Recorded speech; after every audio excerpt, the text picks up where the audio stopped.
all things colostrum. Hôm nay tôi rất là hào hứng khi mà được có mặt ở đây để chia sẻ với chúng ta rất là sâu những điều tôi biết về sữa non.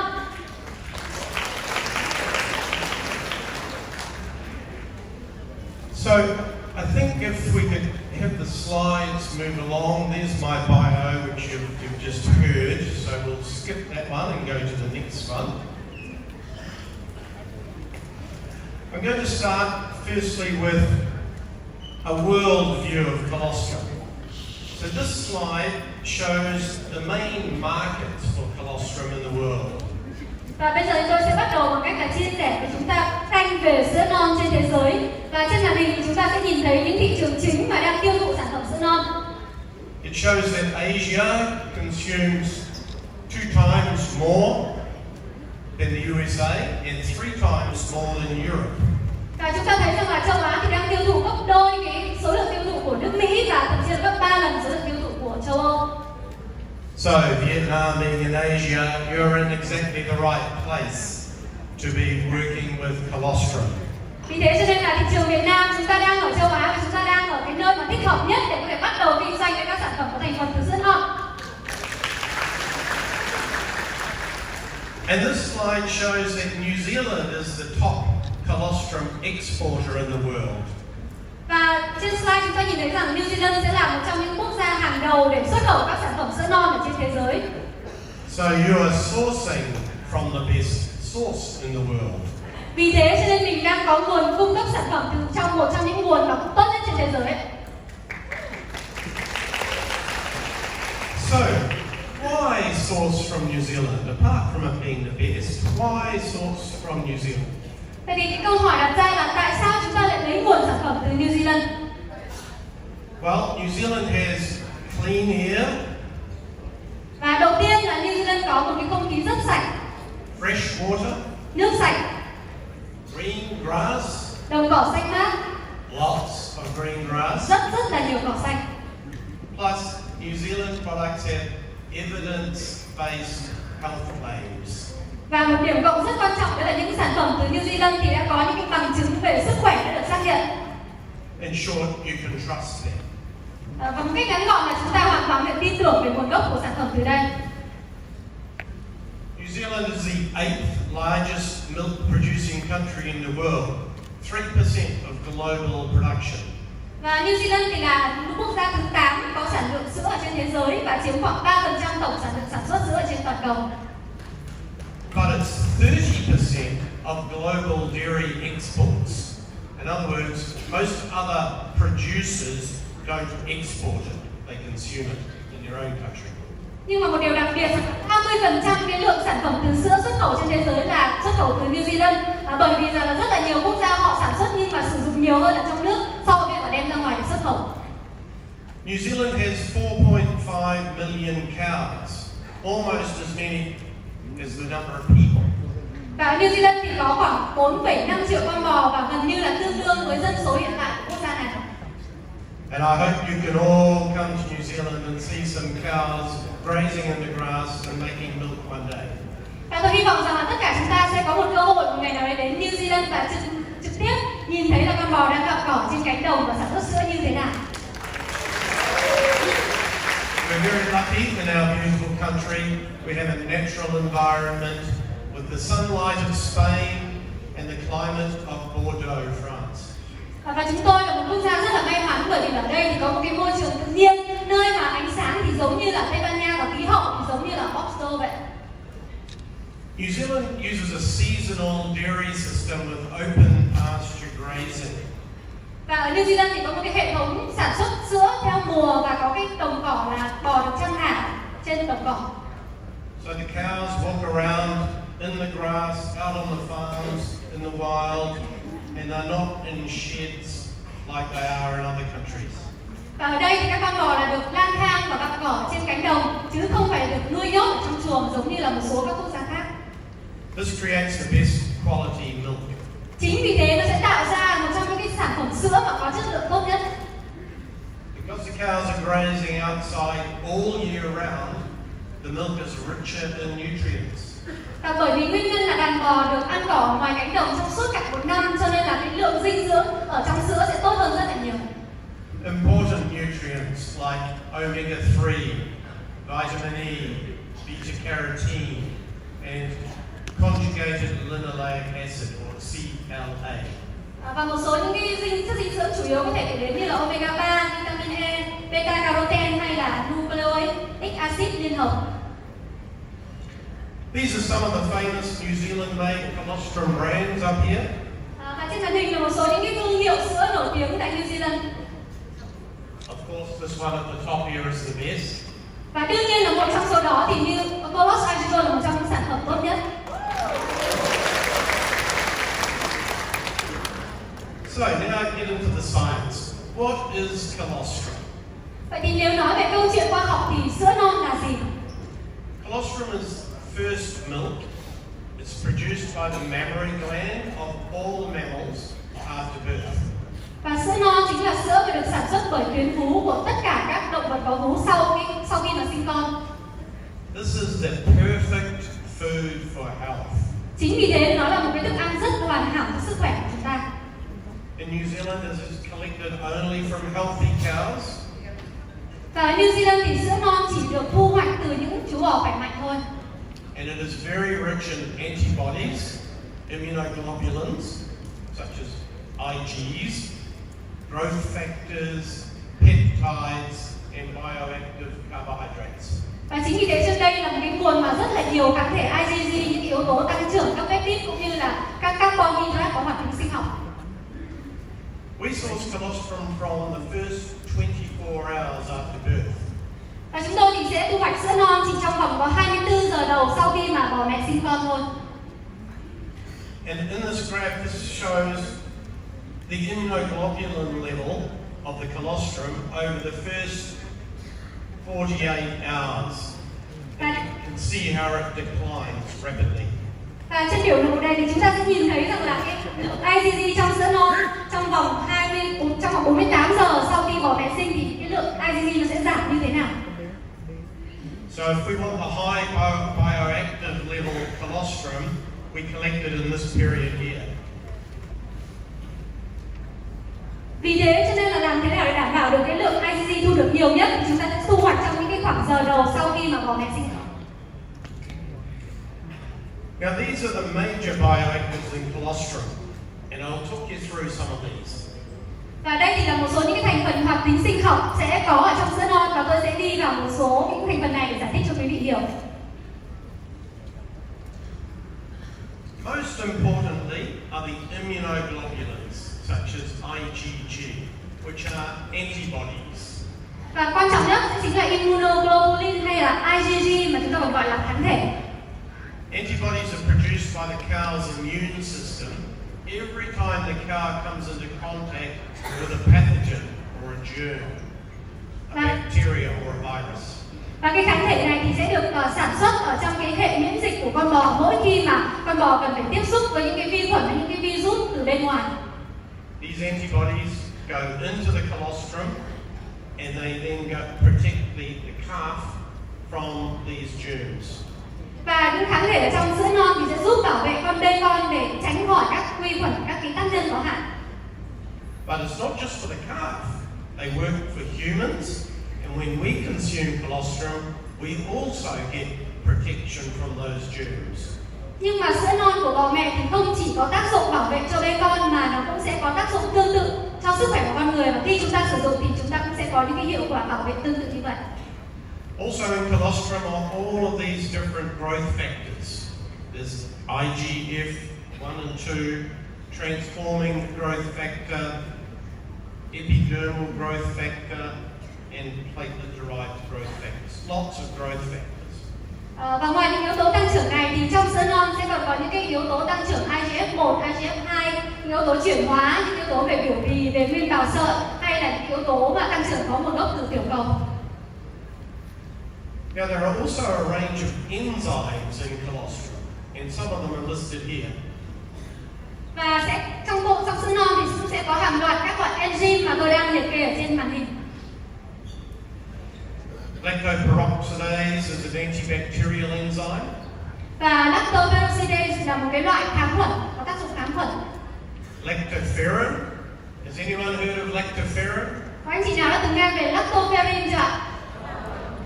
Yes, good. Lactoferrin is a supplement on its own, yet it is part of what you consume in colostrum.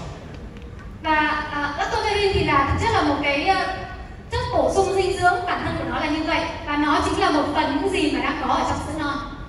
In fact, there's 20 times more lactoferrin in colostrum than there is in milk. Và thực tế là trong sữa non thì lượng lactoferrin nó sẽ gấp 20 lần so với sữa thông thường. Lactoferrin is important for iron absorption and immunity. Và lactoferrin này thì vô cùng quan trọng cho việc là cơ thể có thể hấp thụ được chất sắt cũng như là giúp thúc đẩy cho hệ miễn dịch. And transferrin, this other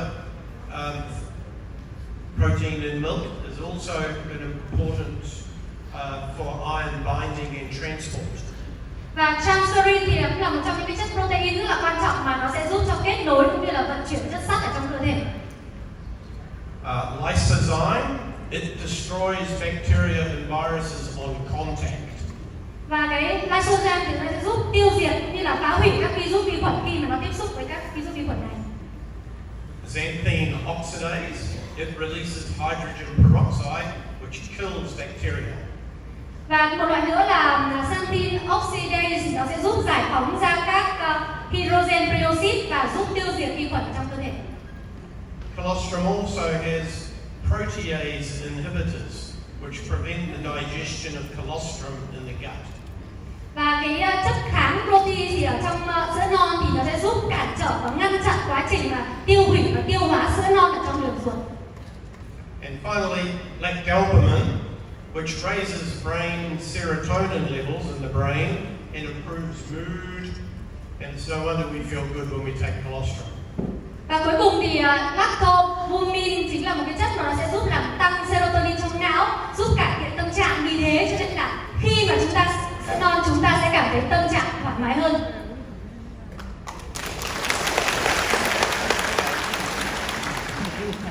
Colostrum also contains cytokines, immune-regulating chemicals, which are messengers that help cell-to-cell communication. Ở trong sữa non thì nó sẽ có một cái thành phần gọi là cytokine thì nó sẽ giúp điều chỉnh, điều hòa các cái hoạt động miễn dịch và nó là điều chỉnh các thông điệp về hóa học, giúp cho tế bào đến tế bào có thể kết nối và giao tiếp với nhau tốt hơn. Cytokines boost T-cell activity and antibody production.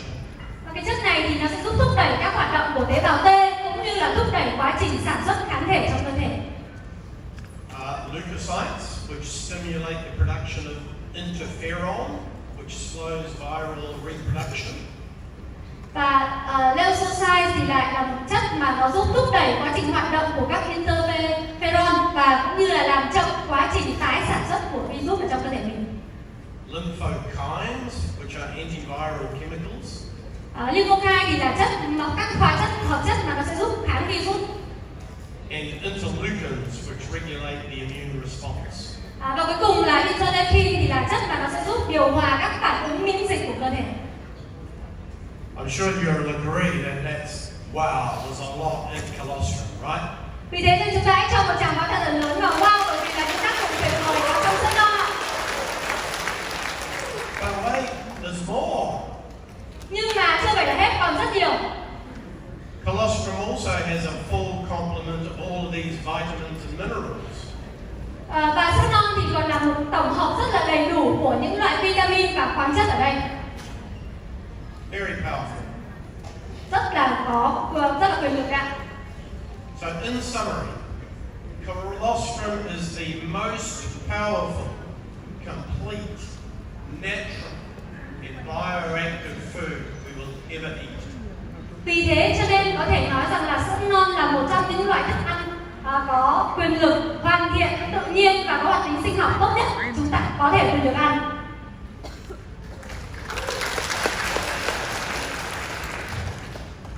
Now, don't just take my word for this. I'm going to go through now some of the health benefits and the published scientific papers that prove this. Và tất cả những điều mà tôi chia sẻ trên đây thì sẽ có những cái tài liệu và bằng chứng nghiên cứu khoa học để chứng minh cho những điều này. There is actually scientific and clinical evidence for these benefits in these areas. Và đương nhiên là cũng sẽ có những cái bằng chứng cũng như là thử nghiệm khoa học để chứng minh cho những kiến thức mà tôi vừa chia sẻ với các anh chị. Influenza prevention. Influenza prevention. Và đầu tiên đấy là cái khả năng mà có thể ngăn ngừa việc cảm cúm. Reduce incidence of upper respiratory tract infections. Hay là nó sẽ làm giảm cái việc mà có nguy cơ để nhiễm các cái bệnh về đường hô hấp trên. That's colds and flus. Ví dụ như là cảm lạnh hay là cảm cúm chẳng hạn. Treatment and prevention of diarrhea. Hay là nó cũng sẽ có tác dụng là giúp ngăn ngừa cái nguy cơ bị bệnh cúm này. Colitis. Viêm đại tràng. And also protection of the gastrointestinal lining, which helps heal the gut. Và một cái tác dụng nữa là nó sẽ giúp bảo vệ cái niêm mạc trong đường ruột, vì thế cho nên giúp ruột của chúng ta nó sẽ lặn hơn. Now, I often get asked about the bioavailability of colostrum. Và một trong những cái câu hỏi mà tôi thường được hỏi đấy là hoạt tính sinh học của sữa non như thế nào? Does it survive the stomach acid, or does it get chopped up and digested in the stomach? Vậy thì liệu sữa non có thể đi qua được axit ở trong dạ dày hay không? Hay là nó sẽ bị phân hủy và sẽ bị tiêu hóa hoàn toàn? Well, there was one study on this by scientists Kelly and Roos, who measured the immunoglobulin passage through the gut all the way through into the feces. Và có một cái nghiên cứu khoa học của hai nhà khoa học tên là Kelly và Roos, là những người mà đã đo lường cái hàm lượng immunoglobulins đi qua đường ruột của chúng ta và sẽ được thải ở trong phân như thế nào. And what they proved was that the antibodies do survive the entire length of the gastrointestinal tract. Và nghiên cứu khoa học này thì nó thể hiện rằng là các cái kháng thể này có thể được tồn tại suốt cái chiều dài của đường ruột. And part of the reason for that is that it contains those protease inhibitors to prevent digestion. Và cái nguyên nhân đấy là bởi vì trong kháng thể nó sẽ có cái chất kháng protease, đấy chính là chất mà sẽ giúp cản trở việc tiêu hóa sữa non ở trong đường ruột. But we've actually improved on that further with biolactol, which I'll talk about more shortly. Và chúng ta sẽ được hiểu hơn về điều này khi mà chúng ta nói thêm về công nghệ biolactol, là công nghệ mà tôi sẽ chia sẻ gần sau đây. So the answer is yes, colostrum does survive digestion and is bioavailable. Và vì thế trên câu trả lời rằng là colostrum hoàn toàn có thể tồn tại trong quá trình tiêu hóa của đường ruột và nó có hoạt tính sinh học tốt.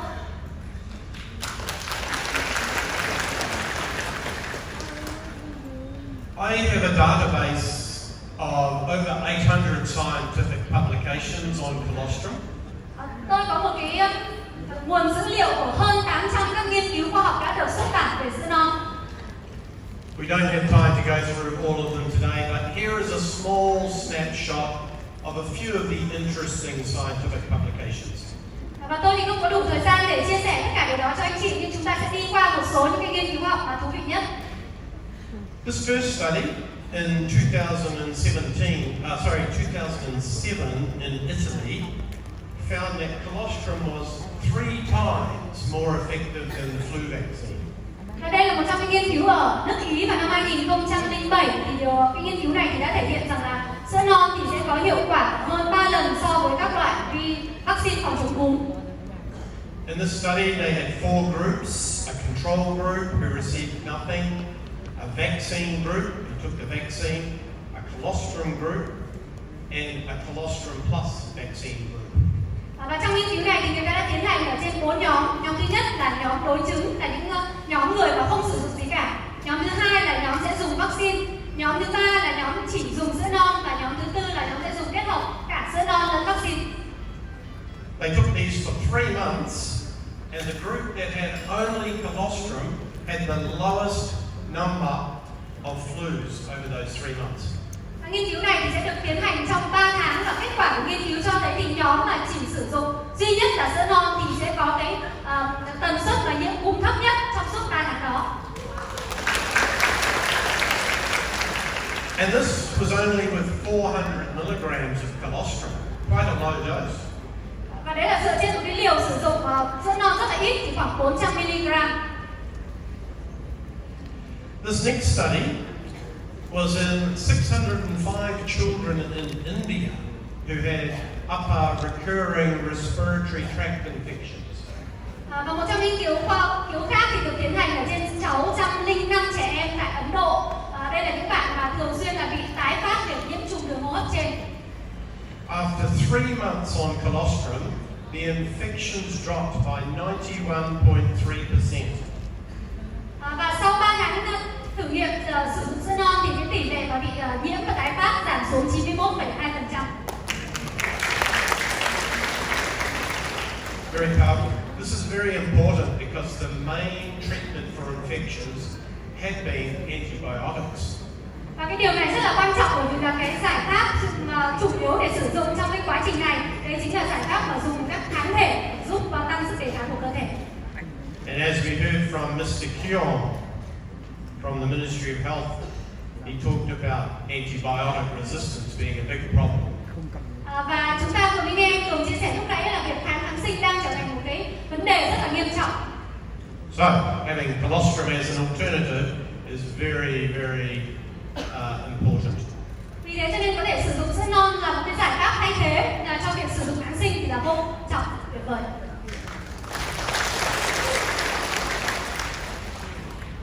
Now, we don't like to talk about this one, but diarrhea is a major cause of death in children under 5 years of age. Và một trong những căn bệnh mà đang là nguyên nhân chính gây ra tỷ lệ tử vong ở trẻ em dưới 5 tuổi đấy chính là tiêu chảy. And colostrum has been found to reduce diarrhea by 86.6%.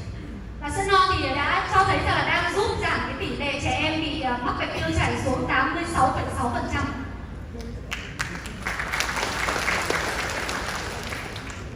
Colostrum has long been known to benefit the gut. Và đã từ lâu thì con người ta đều biết rằng là sữa non thì rất là có hiệu quả và lợi ích cho đường ruột. Previous studies have shown that colostrum heals leaky gut syndrome.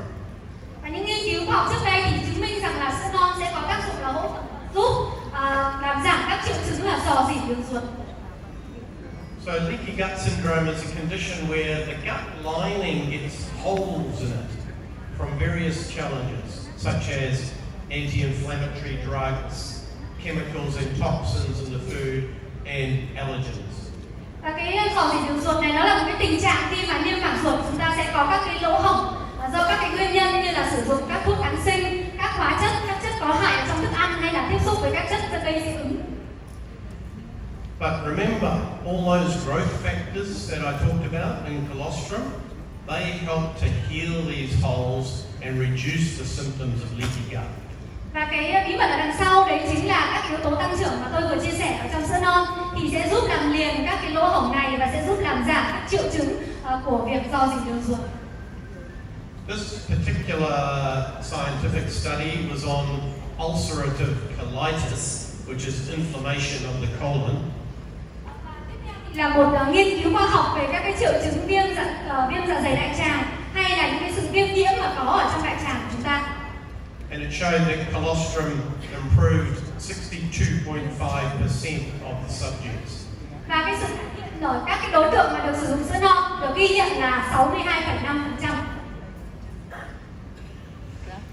And these studies I mentioned before on leaky gut or intestinal permeability. Và đây thì là những nghiên cứu mà tôi vừa mới chia sẻ với anh chị, đấy là về cái tính rò ruột hay là cái tính thống đường ruột của chúng ta như thế nào. Inside the gut are finger-like projections called villi.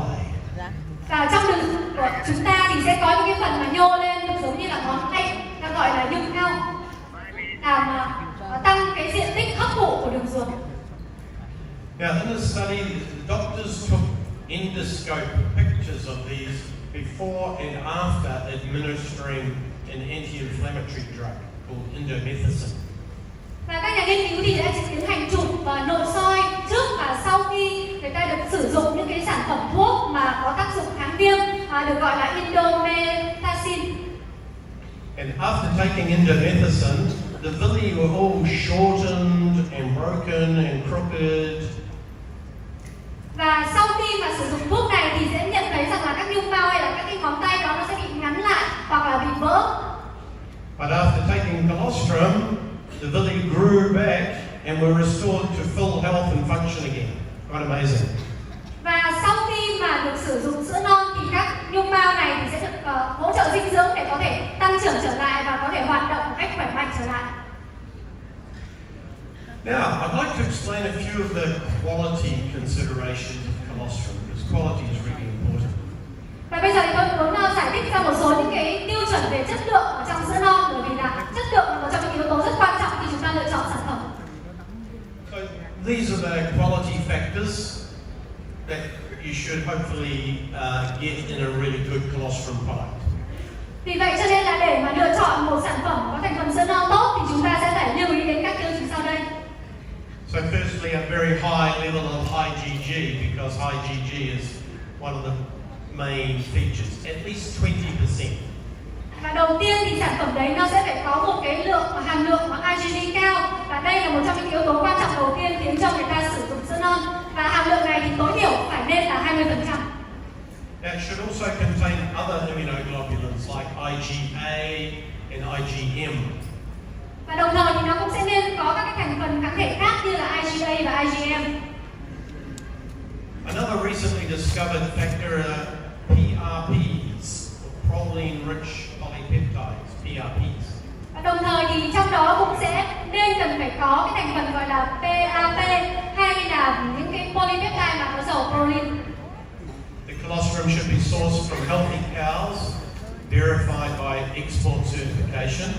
This is the benefit of New Zealand supply, as I mentioned before. Và thêm một điểm nữa đấy là sữa non này thì nên được lấy nguồn từ những con bò khỏe mạnh có được những chứng nhận về mặt xuất khẩu. Và đây chính là một những cái điểm trong những cái điểm lợi ích của các sản phẩm có nguồn gốc từ New Zealand mà tôi vừa mới chia sẻ lúc đầu. And you should receive a certificate of analysis for each batch of product. Và nhà sản xuất thì sẽ cần phải cung cấp được cái chứng nhận phân tích cho mỗi lô sản phẩm họ sản xuất ra thị trường. It should be free from hormones, pesticides and herbicides. Sản phẩm sẽ không được phép chứa hormone, thuốc trừ sâu, thuốc diệt cỏ.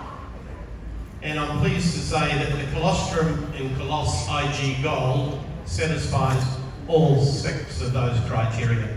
Và tôi tự hào để nói rằng là sữa non ở trong Glaxo Smith Kline thì thỏa mãn 6 tiêu chuẩn này.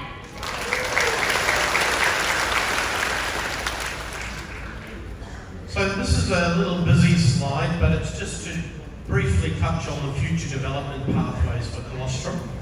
Và trong phần tiếp theo này thì tôi cũng sẽ rất là ngắn gọn để chia sẻ với anh chị là cái hành trình, cái con đường phát triển tương lai của các sản phẩm có thành phần sữa non sẽ như thế nào. So there are a range of applications that we are working on that could result in exciting products for you. Và chúng tôi đang tiến hành rất là nhiều hoạt động cũng như rất là nhiều việc nghiên cứu để làm sao có thể tạo ra những sản phẩm rất là thú vị tiếp theo đây dành cho anh chị. This slide just highlights that there are multiple categories. There are oral hygiene, nutritional supplements, drugs and cosmetics. Và ngoài ra thì cũng sẽ có rất là nhiều những cái lĩnh vực rất là hấp dẫn khác, ví dụ như là các sản phẩm thuốc vệ sinh đường nghiệm, các sản phẩm thực phẩm bổ sung, thuốc cũng như là các sản phẩm mỹ phẩm. They each have different investment requirements and different time frames for development. Và đương nhiên thì là mỗi một cái lĩnh vực và thị trường khác nhau thì sẽ cần những cái sự đầu tư để phát triển nghiên cứu cũng như là một cái khung thời gian khác nhau để có thể tạo ra được sản phẩm cuối cùng. But we have a big team of scientists that are hopefully able to bring you some amazing new supplements much sooner than these typical times. Và rất là may mắn là chúng tôi có một đội ngũ các nhà khoa học đang hàng ngày làm việc để có thể mang đến những cái sản phẩm tuyệt vời cho anh chị có thể là sớm hơn so với những khung thời gian này. So, in fact, because of my extensive formulation and manufacturing experience, we already have some concepts that we're working on, and so stay tuned for some more innovation updates in the near future. Và chúng tôi thì đang trong quá trình nghiên cứu phát triển và thậm chí là có những sản phẩm đã đang trong quá trình thử nghiệm rồi, cho nên là chúng ta hãy cùng nhau háo hức để chờ đón những điều tuyệt vời nhất chất lượng sẽ ra mắt tại thị trường ạ. One of the most exciting applications in this area is the area of epigenetics. Và đây là một cái nghiên cứu về gen. That's why I'm wearing my DNA tie. Và cái cà vạt của tôi nó chính là một cái hình vẽ của gen, không phải của gen. We know that colostrum has bioactive components in it that act as genetic switches. Và chúng ta biết rằng là trong sữa non thì có rất là nhiều những cái thành phần hoạt tính sinh học, trong đó nó có thể liên quan đến gen của con người. That means they can turn off or on genes in your DNA. Và điều đấy có nghĩa rằng là nó có thể kích hoạt tắt hoặc bật những cái gen ở trong bộ DNA của anh chị. And this has some really exciting potential for overcoming many degenerative diseases. Và cái việc mà nghiên cứu về gen này thì nó sẽ tạo ra một cái tiềm năng rất là lớn cho con người của chúng ta để có thể vượt qua cái căn bệnh mà gọi là về suy thoái lão hóa của cơ thể. Another very interesting area of research is in the area of stem cell science. Và vì thế cho nên là một trong những cái lĩnh vực mà tôi thấy rất là thú vị khi nghiên cứu đấy chính là lĩnh vực về khoa học tế bào gốc. In 2008, stem cells were discovered in breast milk. Và năm 2008 thì các tế bào gốc được phát hiện ra là có trong sữa mẹ. Stem cells are the original cells that all the cell types in our body come from. Tế bào gốc chính là cái tế bào nguyên bản trong cơ thể của chúng ta mà tất cả các tế bào khác trong cơ thể đều xuất phát từ đây. They are what's called undifferentiated cells. Và những cái tế bào này sẽ được gọi là tế bào không khác biệt hóa. And we all have a supply of these in our bone marrow and in our fat tissue, and they get released and circulate in the body to repair damaged tissues. Và chúng ta sẽ có cái nguồn cung cấp tế bào gốc này sẽ nằm ở trong tủy xương, các mô chất béo, và nó sẽ được giải phóng và sẽ được vận chuyển đi khắp cơ thể để có thể giúp sửa chữa các tế bào mà đang bị hỏng hóc. So, if you have an injury anywhere in your body, could be your muscles, your joints, could be your kidneys, your lung, your heart, anywhere in your body, any organ, the stem cells will go there. Thế cho nên là nếu như anh chị có một cái tổn thương nào đấy ở trong cơ thể, ví dụ như là ở cơ, ở xương, ở khớp, ở thận, ở trái tim hay là bất kỳ một cái cơ quan nào, thì các tế bào gốc sẽ được cử đến đây. And when they reach the site of injury, chemical messengers will tell them to differentiate and turn into that type of cell. Và khi mà tế bào gốc đến các cái khu mà đang bị tổn thương đó thì nó sẽ được phân hóa và sẽ chuyển thành các cái loại tế bào mà đang bị tổn thương. And that's how the body repairs itself, and colostrum helps to stimulate this healing process. Đấy chính là cái cách mà cơ thể của chúng ta sẽ tự sửa chữa, cũng như là sữa non sẽ giúp thúc đẩy quá trình tự sửa chữa này của cơ thể. So, in conclusion, I would like to just share this quote from the scientist Dr. who said, Và để kết lại thì tôi muốn chia sẻ một cái câu nói từ một nhà khoa học, đó là Dr. người đã nói rằng, and this was published in a scientific journal, his words here. Và đây là một trong những câu nói mà được xuất bản trong các tạp chí khoa học, anh chị có thể tìm thấy được, tra cứu được. He said, colostrum is an outstanding nutritional supplement. Và nhà khoa học đã nói rằng là sữa non là một cái nguồn bổ sung dinh dưỡng nổi bật. A food that protects and promotes health. Và đấy là một loại thức ăn mà sẽ giúp bảo vệ và thúc đẩy sức khỏe. He said, it is not surprising that biotechnology companies are scrambling to clone and reproduce large quantities of the main factors that are naturally present in colostrum. Chính vì thế cho nên là hoàn toàn không có gì phải ngạc nhiên khi mà tất cả những cái công ty về công nghệ sinh học thì đang làm mọi cách để có thể sản xuất ra được một cái số lượng lớn các cái thành phần có tác dụng và đang được có tự nhiên ở trong sữa non. So that's a powerful endorsement of how much excitement there is about colostrum in the scientific world. Và tất cả những gì mà tôi vừa chia sẻ với anh chị là những gì mà rất là ngắn gọn nhưng cũng rất là thú vị về những cái thành phần tuyệt vời mà có trong sữa non từ góc độ khoa học. And here it is, your amazing new product, Glaxo IG Gold. Và sau đây thì sẽ chính là sản phẩm mà mới và rất là tuyệt vời của chúng ta, đấy là Glaxo IG Gold. David already did a very good training presentation on the details of this, but I'll just reinforce a few points. It contains colostrum, of course, and high IgG for superior immunity. Và trên màn hình thì đã có rất là chi tiết những cái thành phần công dụng của sản phẩm cholesterol, nhưng mà tôi sẽ nhấn mạnh một số điểm như sau. Thứ nhất là Igon thì sẽ có cái hàm lượng IgG rất là cao để hỗ trợ cho hệ miễn dịch. Added calcium and vitamin D for stronger bones. Canxi và vitamin D thì sẽ giúp xương chắc khỏe hơn. Biolactol, a phospholipid delivery system for better absorption and protection. Và công nghệ biolactol thì sẽ giúp cho quá trình hấp thụ cũng như là bảo vệ IgG tốt hơn ở trong cơ thể. And I must reinforce how important that is. The biolactol really makes Colossi G Gold really stand out. Và điều mà tôi muốn nhấn mạnh ở đây chính là công nghệ biolactol là cái điều mà sẽ làm cho Colossi Gold trở thành một sản phẩm vô cùng nổi bật. It's actually a technology that is only available in Colossi G Gold, so it's exclusive to you. Và đó là một công nghệ độc quyền mà sẽ chỉ có trong Colossi G Gold thôi, và cũng sẽ là công nghệ độc quyền mà có trong sản phẩm mà chỉ có anh chị mới có để cung cấp thôi. And more importantly, it actually works.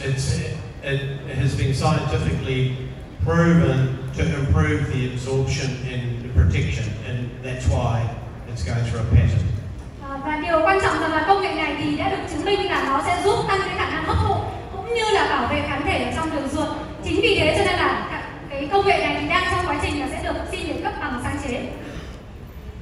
So Colossi G Gold also has fiber and prebiotics for improved digestion and regularity. Và trong sản phẩm thì cũng sẽ có chất xơ cũng như là prebiotic giúp thúc đẩy và hỗ trợ cho quá trình tiêu hóa. 8 billion probiotics for better gut health. 8 tỷ lợi khuẩn giúp sức khỏe đường ruột trở nên tốt hơn. A lower glycemic index for diabetics. Chỉ số GI thấp an toàn cho người tiểu đường. And lower added sugar for better blood glucose control. Và hàm lượng đường thấp thì cũng sẽ giúp kiểm soát lượng glucose tốt hơn ở trong. IgG, this slide just details it's 316 milligrams per serve, which is the highest in the market. Và lượng IgG là 316 mg trong một khẩu phần, cũng là một hàm lượng cao nhất ở trên thị trường.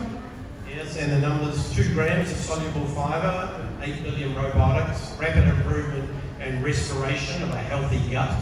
Và với cái hàm lượng chất xơ hòa tan là 2 gram kết hợp với 8 tỷ lợi khuẩn thì sẽ giúp đẩy nhanh hơn cái quá trình phát triển cũng như là phục hồi cho sức khỏe của đường ruột.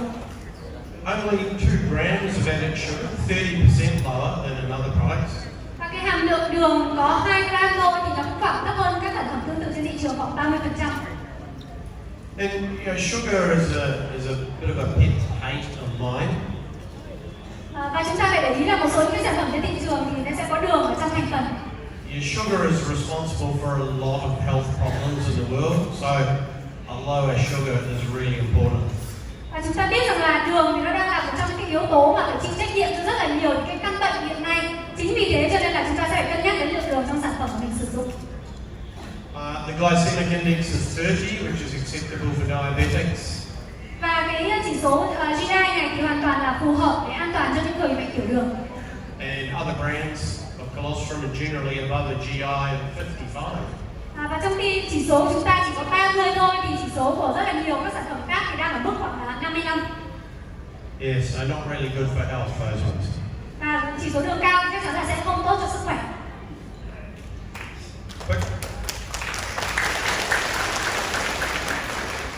So, Colossi G Gold is the best in the class, and we actually validated this by doing a survey of nutritionalists, expert nutritionalists, and they concluded that it was number one. Và Glaxo Smith thì được coi là một trong những sản phẩm rất là tốt. Khi mà chúng tôi đem trải nghiệm ở trong một nhóm các chuyên gia và các nhà khoa học thì họ đều đánh giá rằng Glaxo Smith là một trong những sản phẩm tốt nhất.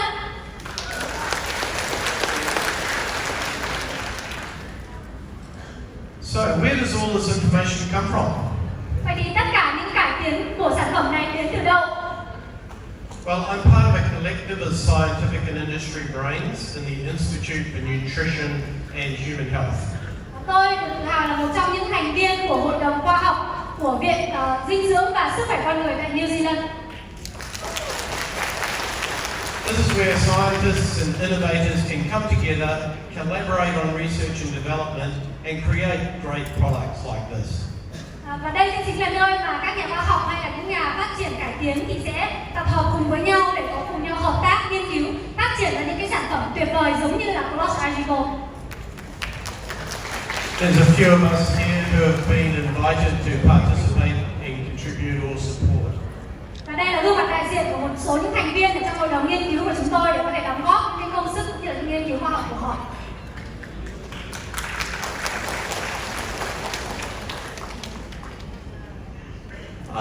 I think that brings to a close my presentation. So I just want to thank you very much, and I hope that's been helpful. And live your dream. Và đó là những gì mà tôi muốn mang đến